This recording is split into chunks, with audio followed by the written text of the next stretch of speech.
Hey, all it is Mark Noble with Grove for Libraries. I just wanted to go through the process of creating a pull request.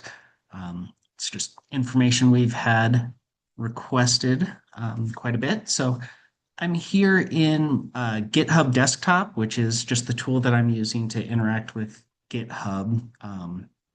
You can also do it from the command line. There's other tools. This is just an easy way to do it. I've already made my change. So in this case, it is just a really simple change that is just kind of protecting to make sure that we're avoiding a null object and returning the book cover information if it is uh, not, if the grouped work driver is not null, otherwise we're just returning a null. As part of that, I've also updated my release notes. So this is DIS 1914, which I've described in Jira. So we're just linking back to it. I've updated the information within the section, as well as the link to the Jira. What I'm going to do now, and normally if you're doing development, you might do this first. So I'm going to create a branch. I'm going to say new branch, and I'm going to say this is DIS-1914. Creating a branch is going to let you have all of your development for that together. So this is a super simple fix, but for something that's bigger, that might take you a few days or weeks, it's really nice to have a branch. The other nice thing that having a branch does is it allows you to work on multiple changes at the same time without having to wait for them to get reviewed and approved. So you can say, I'm working on 1914 and then 1915 and then 1916, et cetera. And they don't have to be reviewed. They can be reviewed independently. So we're going to say create a branch. In this case, it's going to say bring my changes. So you can either leave your changes or bring them. I'm going to bring my changes because I've made them specifically for this. You're going to branch from the current development branch or the branch that you're intending to commit to. So if you were making this change for 2603, you would want to branch from the 2603 branch. I'm making this for 2602, so I'm going to branch from that. So we're going to bring our changes to that and switch that. This takes a few seconds.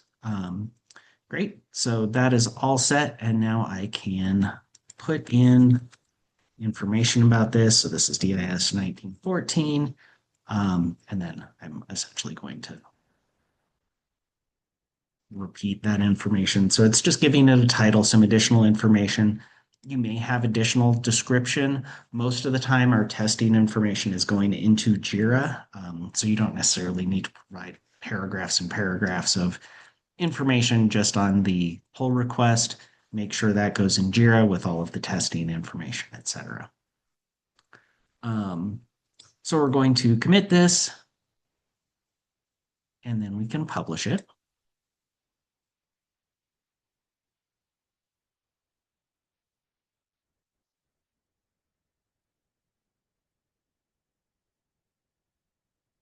So that's all set. Now I'm going to switch over to GitHub on the website. So this is my local fork of GitHub. So I've created a copy of Aspen Discovery that is local. And we see now we get a message that says, hey, DIS 1914 had pushes 2 seconds ago. And we can compare and create a pull request. So we're going to click compare and pull request. And this is saying, where do we want to have the pull request from and to? So, and it's kind of backwards. So it's going to here from here. So this is saying is going from my repository. So MD Noble 73, Aspen Discovery, from branch DIS 1914 to the main repository, and that branch.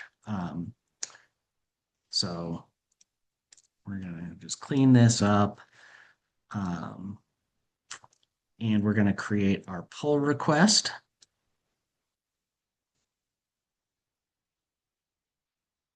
So now that pull request is available on the main repository. And we can see that by looking at, so we're now in GitHub, Aspen Discovery, Aspen Discovery. If we click into the pull requests, we can see here's all of the open ones. Now, whoever's maintaining Aspen, so the Aspen Technical Committee, someone from there is going to be in charge of reviewing that, integrating that. Currently, that's me. So I'm going to click on correct, showing that book cover information. I will sit down and review all of those changes. If I want changes, I may add comments, I may request changes. So please add release notes or something. So those may be changes. I can't do this because it's my own. If you get changes, please look and see what is being requested and update it. Once you've made your updates, if you can let whoever the original renewal reviewer is know that it's ready for review again, that can just help speed up the process. Sometimes we get a large volume of emails, and especially for stuff that needs re-review, it's not necessarily obvious within the user interface. Once this is all done, the review will get approved and then merged in. So I'm going to go ahead and merge this. So that this is merging it and making a permanent, or it's making it part of 2602. So we're going to merge that pull request. Okay. Now, when I go back to my copy of Aspen, so I'm going to go back to my repository, we're going to see a message that says your branch is 2 commits behind. So what that's saying is there's been changes that have been made in the main repository that we need to have updated in order to have the complete changes. So we're going to go ahead and say sync fork, and we will update that branch. And that brings all of the changes that the community has been working on into our local repository again, so into our fork. The next thing we need to do is,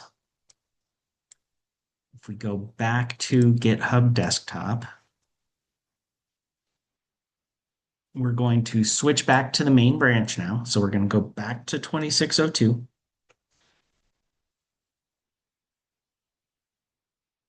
And we're going to click Fetch Origin. And what that's going to do is say, bring all of the changes that have been merged down to our local computer so that we can continue to make changes. So it's an easy process, not too bad, a little bit complicated because we've got our local fork and that kind of thing, but easy to use. If you have questions, please reach out. We're happy to help. And one other thing I'm going to mention, when you create a pull request, there's a checkbox that says allow maintainers to make changes. If you check that, it helps the maintainers be able to fix easy conflict. So a lot of times we will see some conflicts within release notes, potentially conflicts within simple files. So every once in a while in JavaScript or release notes is normally where we see it. If you check that box, it will allow maintainers to fix it for you. Otherwise, you'll kind of have to fix it on your own and resubmit. So we encourage you to check that. Again, if you have any questions, just please let us know. Thanks. Talk to you later.